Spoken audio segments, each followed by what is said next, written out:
hundreds of hectares of land gone up in smoke. Hello and welcome to this edition of Environment. We're down in Marseille in the south of France.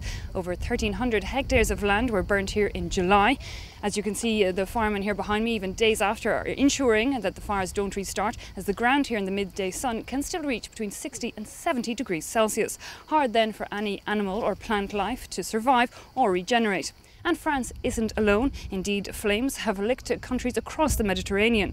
Wildfires are becoming all the more common. Deforestation, the rural exodus and global warming are all partly to blame.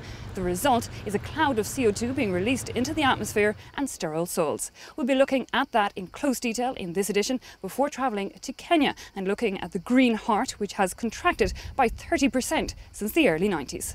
First up, the number of fires across Mediterranean Europe have pretty much doubled in the last 25 years.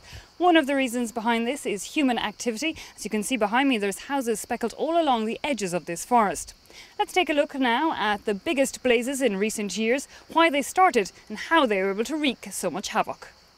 Experts say around 300 million hectares go up in flames every year. That's an area roughly 6 times the size of France, with Australia experiencing the worst bushfires in its history this February. We're seeing more and more extreme conditions of drought and heat waves. Conditions that, with a changing climate, will happen more frequently. Conditions that are ideal for fires, particularly intense ones. Indeed, global warming and mankind are causes common across continents, but the flames are fanned differently depending on the type of tree. Type 1, Mediterranean forests.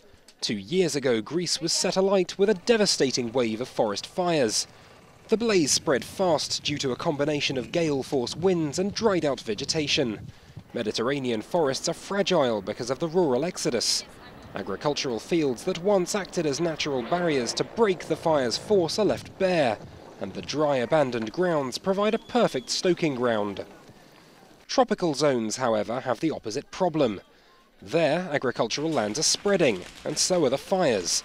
This is because there's almost constantly a flame burning, as farmers, or indeed industries, try to clear new plots to harvest. Such activity on top of dry spells mixes to make a match that sparks the blaze.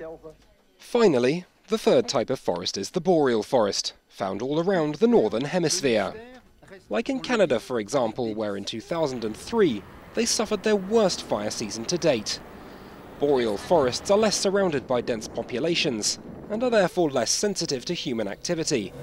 Here, the major catalyst is lightning. It's responsible for 80% of fires. But in all these 3 cases, one thing is common. As climate change brings higher temperatures, the number of fires across all lands and continents is also on the rise.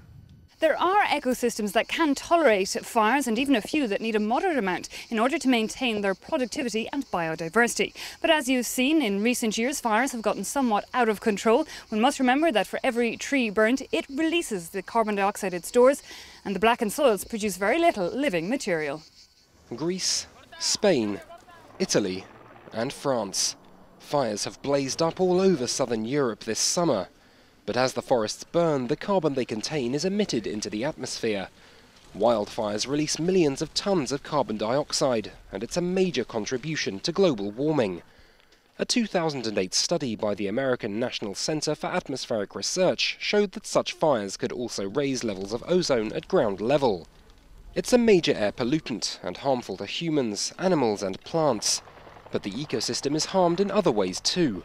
When fires hit the same spot again and again, the soil becomes so fragile that it's eventually unable to regenerate. Researcher Michel Venetier's taken an interest. Every year, he looks at the changes that result from wildfires. The quantity of organic matter and the quality of the soil are equally important. And everything that's a part of biological activity, bacteria in the soil or ground animals, are affected by fires. If they recur too often, these communities lose their capacity for resistance. We think you need about 50 years between 2 fires for an ecosystem to recover to a quantifiable level. But the real time bombs are peat bogs. Plant matter builds up in them over centuries. When they burn, it releases CO2 not trapped for years or decades, but geological eras. In boreal forests, peat bogs alone hold between 250 to 450 gigatons of carbon. And if they were to catch fire, it would raise the levels of carbon in the atmosphere by as much as 50%. In order to avoid such ecological disasters, scientists are now accepting that fires are inevitable, and more they're fighting fire with fire.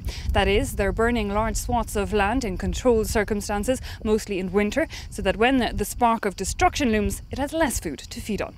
In just a few minutes, we'll be travelling to Kenya, and you'll see that laws are being put in place to protect its green heartland. But before all that, here's some other news in brief. Paying the price. French socialist Michel Rocard submits plans for a carbon tax. The idea is to bill €32 for every tonne of carbon dioxide emitted. It's already drawn fire from intensive fuel users, truck drivers or farmers. It'll no doubt lead to much heated debate after Parliament's summer break. Killing the coral. Up to 1/4 of the sunscreen worn by swimmers in the sun washes off. The elements that are to protect against ultraviolet rays can awaken dormant viruses in the algae which lives in the coral's curves. What's more, the chemicals bleach the coral and all too often lead to their disappearance. Jolly times for jellyfish. Their populations are on the increase, boosted by climate change and pollution, and indeed overfishing, which has led to a plunge in their natural predators, tuna and tortoise. The prickly blobs are invading shores along North America, Japan and indeed the Caspian Sea, threatening holiday makers' happiness.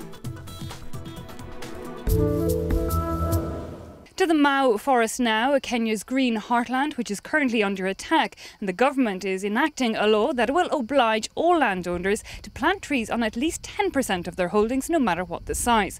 It's an important task because deforestation is being blamed for the current drought there, which has put the lives of over 10 million people at risk.